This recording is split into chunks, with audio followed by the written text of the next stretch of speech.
Hey guys, welcome back to another video. So this Thursday I went to New York Comic Con for the first time in a few years, and I had an absolute blast. I recorded a bunch of footage here I'm going to be showing you guys from my perspective on what I was doing while I was there. Since I was only there for one day, and for those of you that have been here, you know this show is massive and you can't possibly see and do everything in one day. So I had to be really selective on what I did. As you can see, even on a Thursday, it was incredibly crowded. Tons of collectibles and things to see up on the vendor show floor here. And while I did look around for video games, it was not my main focus. Something I've really enjoyed lately going to these shows is meeting voice actors for things that I grew up with, especially bringing them really obscure games for characters that they voiced in them. And I love seeing their reaction. And one reaction in this video is actually, it was pretty shocking to me. You're going to know exactly what I'm talking about. But I met quite a few voice actors, got quite a few things signed, and I was stunned to find some voice actors that I did not expect to be there. And you're going to want to stay tuned for that as well. It's in the middle of the video here. But to start it off, the first place that I went to was a voice actor that meant so much to me in my childhood because I grew up watching it. It's my favorite cartoon show of all time, and that is Sonic the Hedgehog, or also known as SATM, Saturday morning cartoon for Sonic the Hedgehog. This is my favorite one that I really loved. It's also known as the darker Sonic the Hedgehog, and those of you that remember the show as a kid know how dark and sinister Dr. Robotnik was in that show. Well, guess what? Jim Cummings, the legendary voice actor, was there. He's more well known for voicing Winnie the Pooh and Tigger and Darkwing Duck among many other characters, as you're seeing here in this flyer that he had at his booth. But he also voices Dr. Robotnik in the original SATM Saturday morning cartoon Sonic the Hedgehog. So I will say it is really hard to find something for that version of Dr. Robotnik for him to sign. He doesn't offer any prints of the character at his booth, which I think is shocking. I think he would do really well in the future to offer those, but he doesn't offer them. So I had to improvise and bring something. At very last minute, I was in bed the morning before, and I'm like, what can I bring? What can I bring? I didn't want to just bring my DVD. I wanted something more special. So I brought my childhood foam puzzle of the Dr. Robotnik design from SATM. And the most important thing is this is actually a SATM design because of the color of his shoulder pads and his robe. It's actually different if you get the Adventures of Sonic the Hedgehog version, which is yellow instead. So this specifically is for his character design. And I've had this since childhood, and if you remember my old Sonic videos, you will definitely see this in there. And I was a little hesitant to bring it because it is a foam puzzle piece, but in the end it worked out really well. As you can see here, I brought it to him and I held it for him so he can more easily sign it, and I got him to sign my favorite quote from Robotnik. I'll let him voice it out here for you guys. There we go. Perfect, thank you. Yeah, I've had this since I was little. But I also hit him with the combo. I brought him another game that secretly I really don't think he likes the role, but he gets a lot of credit for it, and that is none other than Splatterhouse. He did the voice of the Terror Mask, and if any of you have played this game, you know it is a really over-the-top role with a ton of cursing, like hard curse words. And secretly I think he really is not the biggest fan of when people bring the copy up to sign, because it's kind of like out there from his typical family-friendly cartoon characters that he does.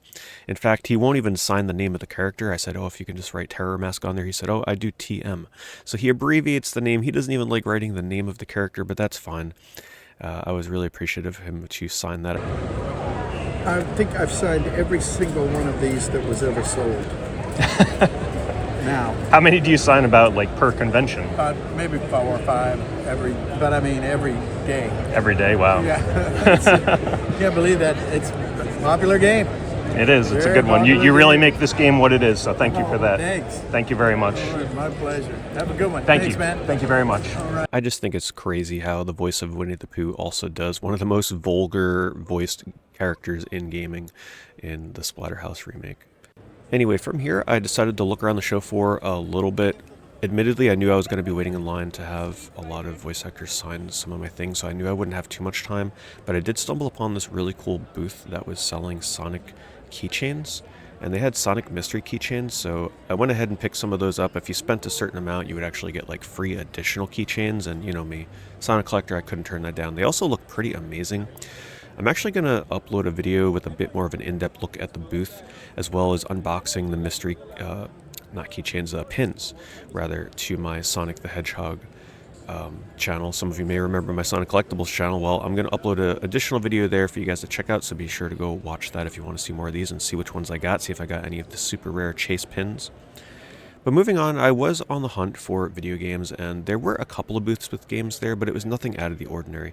In years past, when I wasn't getting voice actors to sign my stuff, I would spend the majority of the time looking for games hidden in booths, and I only stumbled upon one booth that had a bunch of retro games, nothing out of the ordinary. The prices were decently fair, nothing too crazy. Sometimes they can be really overpriced at these kind of places. Unfortunately, I didn't have a chance to look down every single aisle. I mean, Comic-Con is huge, but here's just a little bit of footage to kind of show you what they offer at Comic-Con when it comes to games. Next, I made my way down into the autograph hall where most of the main celebrities and voice actors hang out. And there were a few people down here that I wanted to have sign some things. And the first line that I decided to wait in was a little short because the voice actor was not there yet. So I'm like, all right, this is my chance. The other lines were fairly long. So I jumped in line and I'm like, okay, I'll just wait for him to come out. It took about half an hour and Cam Clark popped out. He's most prominently known for his role as Leonardo in TMNT, Kaneda and Akira, right? Classic anime film, as well as Liquid Snake and Metal Gear Solid. So what did I bring to have him sign? Nothing from either three of those things. I actually brought him a copy of Zombie Dinos from Planet Zeltoid for the CDI, where he voiced the character Dexter, the Dino Droid, in 1992. All right, let's kick some brain. Good work, rocket scientist. That's one blob down, two to squish. Just don't get cocky on me now, huh? Now let me tell you, I wasn't sure if he had ever signed this before, but I was shocked for his reaction. Here it is for you.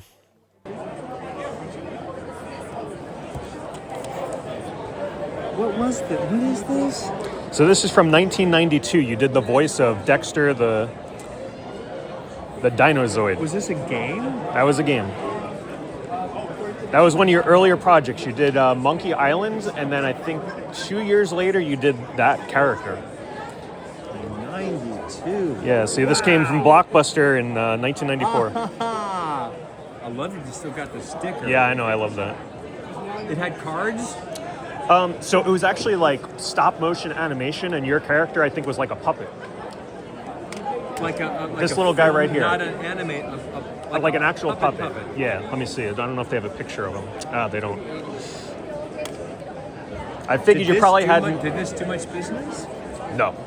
This is from a console called the CDI from Philips. It was a really failed console. They probably maybe only sold 500 to 1,000 copies of this game. Wow. And they recently brought it back. It's kind of been dormant for all these years, and in 2021 they re-released it. Did it get any traction then? No, but it's got a cult following. I was thinking, yeah, the bright green I think would look great with the... Yeah. Yes, as it turns out, I brought something so obscure that he forgot he even played the role.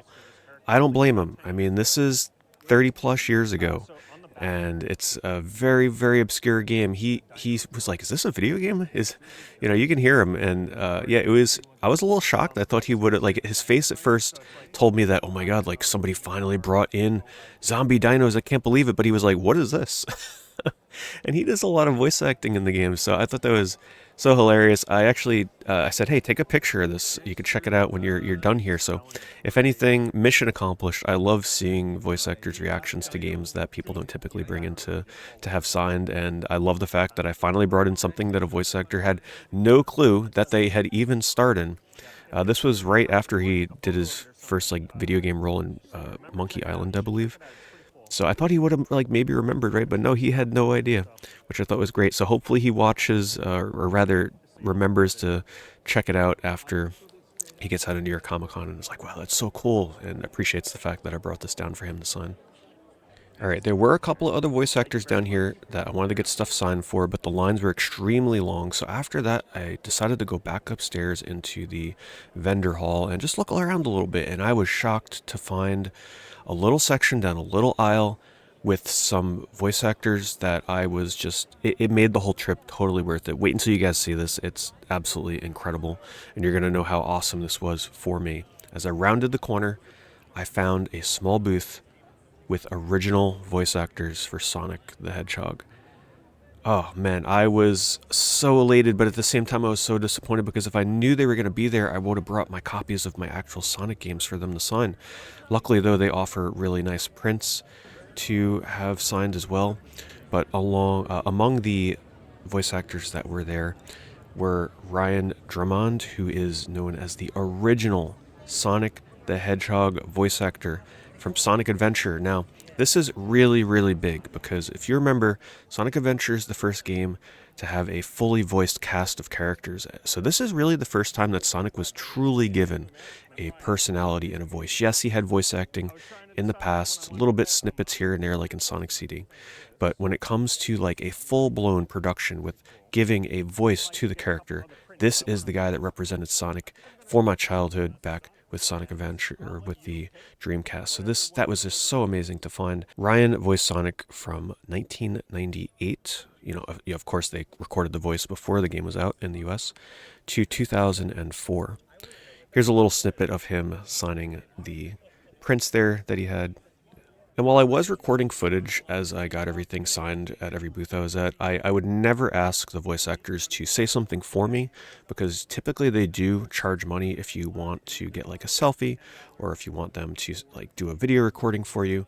So I never asked, hey, can you say this or can you say that? They did it all on their own volition. And man, everybody I met was really nice, but the Sonic crew that was there, man, these guys were so awesome, so kind, so happy to be there. This was their first time at New York Comic Con, and it was an absolute pleasure to meet all of them. Also, something that I told all of them to do was instead of me telling them what quote to put on the signed prints, I actually left it up to them. I said, hey, put down, whatever your favorite quote is, whatever you want to write, surprise me. And the funny thing is, a lot of them actually put down quotes that I would have actually picked for them in this case. It's like he doesn't chuckle.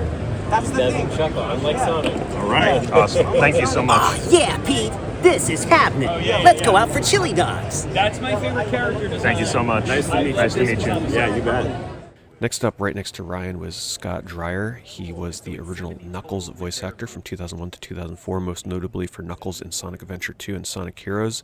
So not the Sonic voice actor from Sonic Adventure, but still just as awesome. Also a really awesome guy. I picked out a really nice print for him and he signed it for me. And of course, the Sonic voice actor is always giving me a little bonus with some voice acting in character. Thank you very much. Have a good rest of the con. Time for a knuckle sandwich. Appreciate it. Have a good one. Great to meet you, brother. Take care. One thing I also did with the voice actors, and this is something I've never done before, I've actually never had anything I've had signed in the past personalized, but it just felt more right. In that moment, I actually told all the voice actors that I got signed at the Sonic booth to personalize the pictures or the prints to me. Normally I never have anything personalized, like I said, but I don't know. I've never had prints signed before. I typically always bring my own personal items, and those kind of feel weird to have personalized, but the prints just felt, I guess it's a little like, weird to say, but they feel more personal to have signed when they're personalized.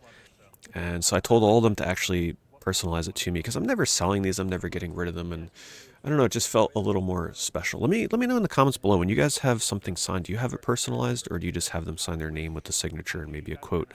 If you have prints signed, do you do it differently than personal items? I'm curious. Nice to What's meet up, you. man? How are you? Nice to meet you. My name's Pete.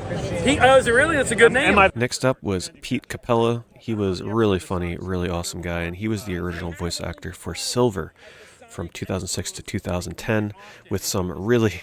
Okay. Yeah, because I'm one of the Sonic speedrunners, That's so awesome, dude. I beat the game in just over an hour, but the amount of times I've had to hear I'm so sorry. it's no use. It's no use. I love it. I love Yeah. it. Probably the most iconic line that he has ever spoken. Of course, here he is saying it. I told him I was a Sonic speedrunner for Sonic 2006 for a little bit, and he apologized because he knows, how much I have to listen to his "It's no use" line when you fight Silver in Sonic's story. But he was great, really funny. He actually even offered to give a free selfie with me. He said, "Hey, let's just take a picture." Which he really did not have to do that. They typically charge money for that kind of stuff. So thank you, Pete. That was very awesome of you. And they were really cool to converse. A lot of them actually asked like what I did, and I told them I'm a YouTuber and I do streams and I'm really known for liking Sonic the Hedgehog. And they were inquiring about like what I did, asking how many subscribers I had. They were encouraging me to come down to like some Sonic conventions, and man, it was just so cool to meet all of them. Pete also went super overboard with when he wrote the quote of "It's no use." It was almost like graffiti art with like drop shadows and everything. So yeah, he had a lot of fun with it, and I really appreciated it. And last but not least was Lisa Ortiz. She was super kind, super awesome. She's a legendary voice actor for a ton of animes over the years, but she did voice Amy in Sonic the games and Sonic X from 2003 to 2010. Most notably, I know her for her work in Sonic 06 for Amy, and I told her to also pick a quote that she liked the best from the games, and she actually picked the exact one I would have given her had she not, had I given her a quote of my own, which is this one right here. I was going to let you pick whatever, if there's a favorite quote that you have from the games, specifically 06, Sonic 06, I really like. The one that I usually pick from there is if I had to choose between World and Sonic. That's actually what I was going to tell you. So once again, thank you to the Sonic crew that was there. It was amazing to see them up there. They were kind of tucked away and hidden away from the autograph hall because I guess their demand as a voice actor probably doesn't warrant them being in the giant autograph hall. Unfortunately, there's only so much space they have there. But in my eyes, they were very deserving of sharing a booth in the autograph hall. But it was so much fun to find them up at the booth in the vendor hall. So next I headed down into the autograph hall again, and there was only about an hour left of the show, and I had some crucial decisions to make. I couldn't get autographs from everybody that I wanted. Money was running out because, the surprise Sonic guests that were there definitely took a lot of my budget that I wasn't expecting them to be there, right? So, I didn't really budget for that. So I couldn't get all the autographs I wanted to get, so I had to decide between the last one or two that I'd be able to wait in line for. And I decided to go to none other than the legendary Solid Snake himself. David Hayter was there. Hello. Hi, nice to meet you. Nice to meet you. What's your name? Pete. David Hayter. And I did bring a copy of Metal Gear Solid for PS1 from my collection.